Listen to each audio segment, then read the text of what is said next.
Halo teman-teman, kenalin lagi aku Ani dari PJ Akademi Kimia dari Asrama Kanayakan. Nah, di sini aku akan menyampaikan bab 2 dari yaitu konsep mall. Nah, PPT ini dari PPT Pak Rukman dan bisa diakses di Drive Akademik.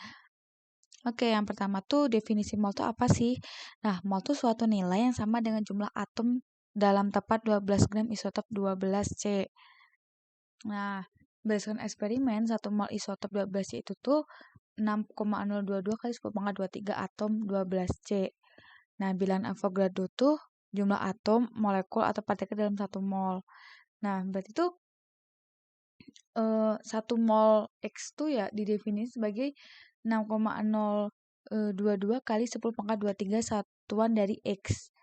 Jadi, hmm, di sini tuh ibaratnya tuh kalau misalkan 1 molnya tuh sekian atom, otomatis kalau misalkan 1 mol X ya 6,002 kali 10 pangkat 23 satuan dari X gitu teman-teman. Jadi intinya pokoknya tuh 1 mol tuh ada 6,022 kali 10 pangkat 23 gitu teman-teman. Dan ini tuh disebut bilangan Avogadro gitu. Nah, mol tuh apa? Nah, se kayak teman-teman pasti udah tahu lah ya mol tuh gimana gitu. Nah, kalau massa molar tuh massa untuk 1 mol zat gitu teman-teman. Makanya biasanya kalau misalkan di massa molar tuh ada bla bla bla gram per mol gitu. Karena itu tuh massa dari 1 mol zat gitu teman-teman.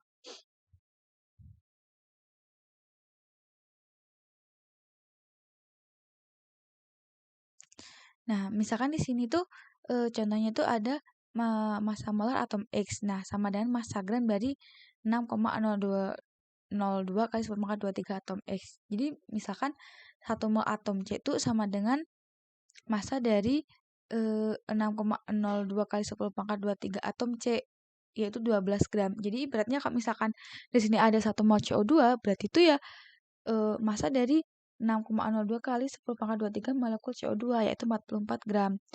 Jadi pokoknya tuh ibaratnya tuh dalam 1 mol zat tuh ada sebanyak 6,02 kali 10 pangkat 23 atom atau molekul gitu teman-teman.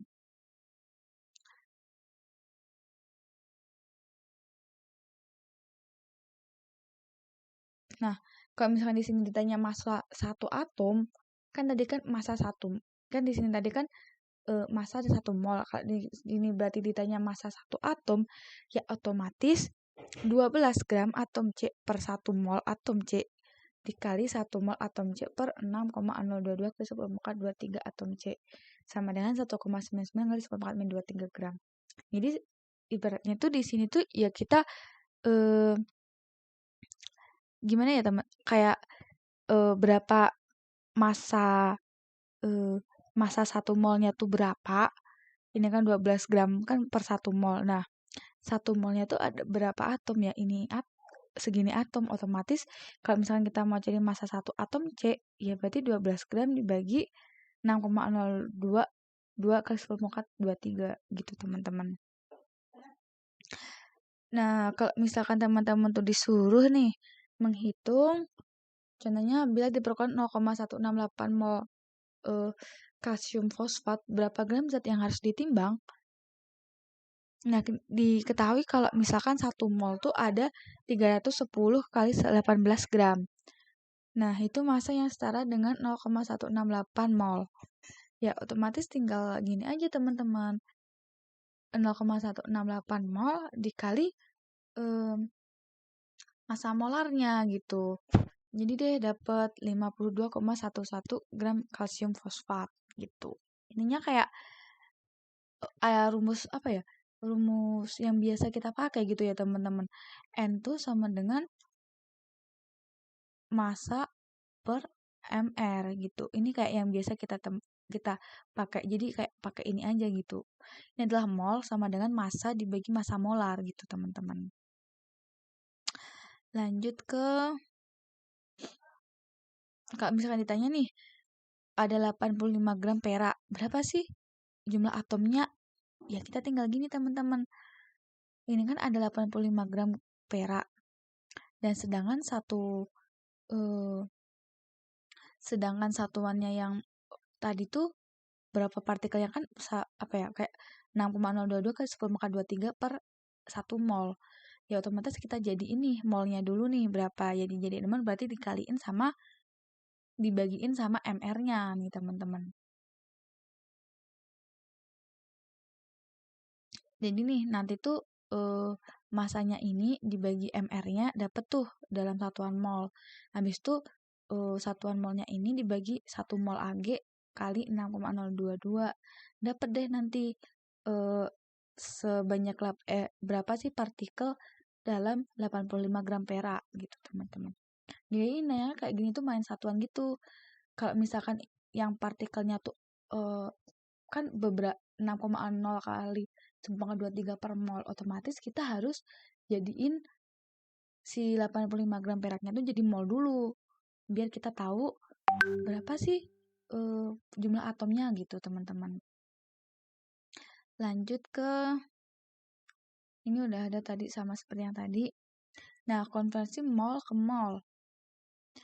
Kalau misalkan di sini tuh ada N2O5, 1 mol N2O5 tuh apa ya? 2 mol N tuh sama dengan tuh 1 mol N2O5. Nah, kalau misalkan 5 mol O sama dengan tuh 1 mol N2O5. 2 mol N sama dengan 5 mol O. Jadi kayak perbandingan molnya tuh kayak sama perbandingan ekuivalensi ini ya, teman-teman. Jadi kalau misalkan di sini ada 1 mol N2O5, berarti tuh ekuivalen sama 2 mol N. Di sini ada 1 mol N2O5, berarti ekuivalen sama 5 mol O gitu. Ya, jadi seperti itulah teman-teman. Kayak ekuivalensi itu bisa menyatakan perbandingan molnya juga gitu teman-teman. Lanjut ke aplikasi hubungan mol ke mol. Misalkan suatu sampel diketahui mengandung 0,864 mol fosfor. Ini fosfornya tuh segini mol. Nah, ini tuh dalam senyawa kalsium fosfat. Otomatis ya kita tahu kan kalau misalkan ekuivalensi tadi itu bisa dijadiin perbandingan mol, berarti ini kan P-nya kan ada 2, berarti 2 mol P sama dengan 1 mol Ca3 kalsium fosfat. Terus kalau misalnya ditanya berapa sih jumlah kalsium fosfatnya, ya gampang sih teman-teman, kita kayak tinggal perbandingan mol, yaitu 0,864 mol P dikali perbandingan molnya, yaitu 1 mol Ca3 kalsium fosfat dibagi 2 mol fosfat gitu. Jadi dapat deh nanti ininya. Jadinya kalau misalkan kita mau cari jumlah si kalsium fosfatnya, terus kita udah tahu perbandingan molnya, ya udah sih perbandingan molnya dikali yang tadi jumlah molnya ini, jumlah mol yang diketahui. Ya kayak ini perhitungan matematika biasa sih teman-teman. Sebenarnya kalau misalkan di materi ini sih kayak lebih apa ya, main ke perbandingan matematika gitu sih, kayak hubungannya koefisien, terus ekuivalensi, kayak lebih ke perbandingan matematikanya aja sih teman-teman.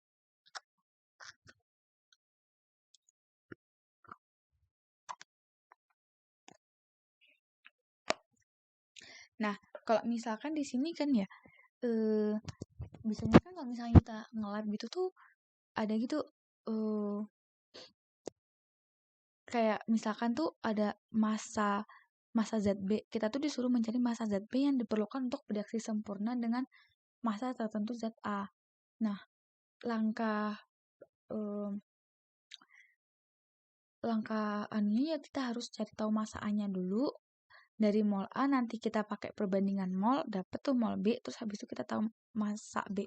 Jadi ibaratnya tuh kalau misalkan kita pengen tahu suatu massa atau suatu mol, itu tuh kayak perbandingan mol tuh selalu memegang peranan penting sih teman-teman. Seperti yang aku jelaskan tadi.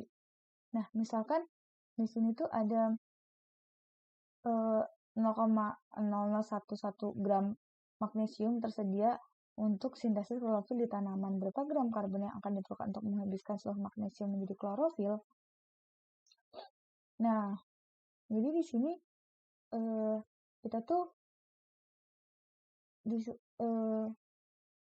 disuruh cari berapa sih gram karbon yang dibutuhin untuk ngehabisin ini.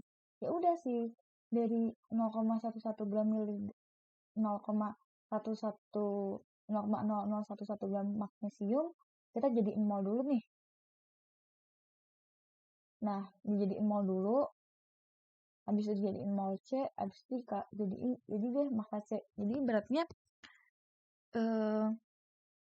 kita tuh ini kan gram magnesiumnya. Habis itu kita jadiin mol tuh dibagi massa molar tuh. Massa molarnya tuh 24,3 gram per mol. Nah, udah tuh nanti dapat mol magnesiumnya. Habis itu dari mol magnesiumnya kita pakai tuh perbandingannya teman-teman.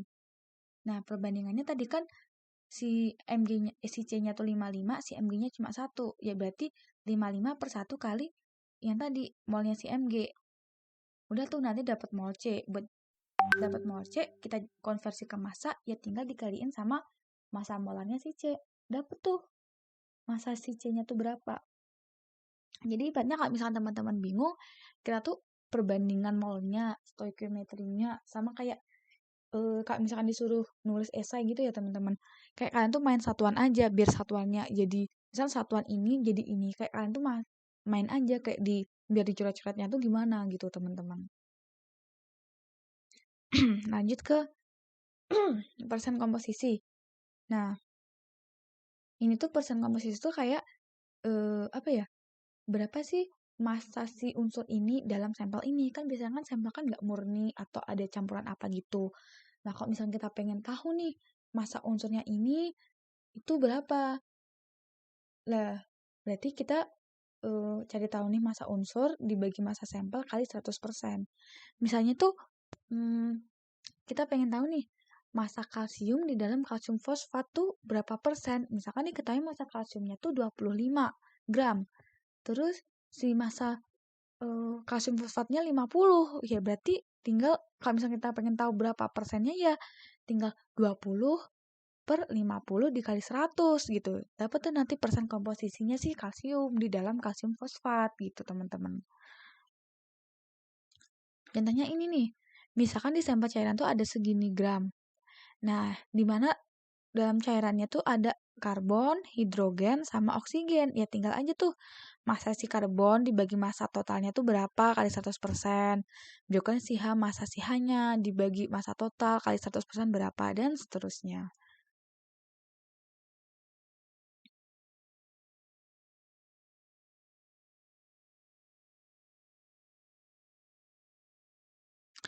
Nah, di sini menentukan rumus empiris. Rumus empiris tuh kayak yang paling-paling banget sederhana. Tapi kalau misalkan molekul tuh yang udah kayak dikali-kali gitu sih teman-teman.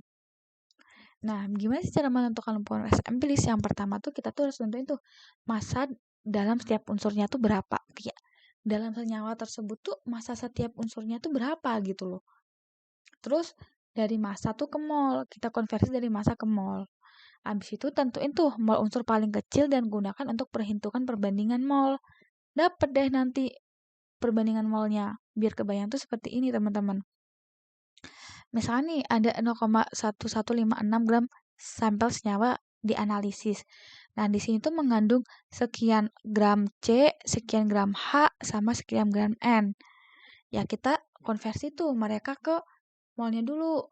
Berarti berapa sih mol C-nya? Ya berarti 0,04470 dibagi massa molar si C-nya. Itu ada 12,011. Dapat tuh molnya. Begitu juga dengan H dan begitu juga dengan N. Kita dapat molnya mereka semua. Nah, habis kita dapat, kita tuh tentuin tuh dari mol ini tuh yang paling kecil tuh yang mana. Nah, kan yang paling kecil kan ini kan ya teman-teman, si mol C. Berarti mol C itu jadi pembaginya. Berarti si ini dibagi ini jadi 1. Terus yang H dibagi yang mol C tadi jadi segini. Kita bulatin tuh jadi 5. Terus yang si N-nya juga dibagi dengan yang mol C tadi. Akhirnya jadi 1. Dapat tuh akhirnya ada satu komposisinya tuh si C-nya tuh ada 1, si H-nya tuh ada 5, dan si N-nya tuh ada 1. Jadi berarti kalau misalkan ada soal komposisi gini, kita harus cari tahu tuh mol setiap unsur di dalam senyawa tersebut tuh berapa. Habis itu nanti bagiin tuh uh, pembilangnya nanti tuh dari mol yang paling kecil. Habis itu kita bagi dari mol setiap unsur dibagi yang mol terkecil, nanti dapat tuh suatu angkanya.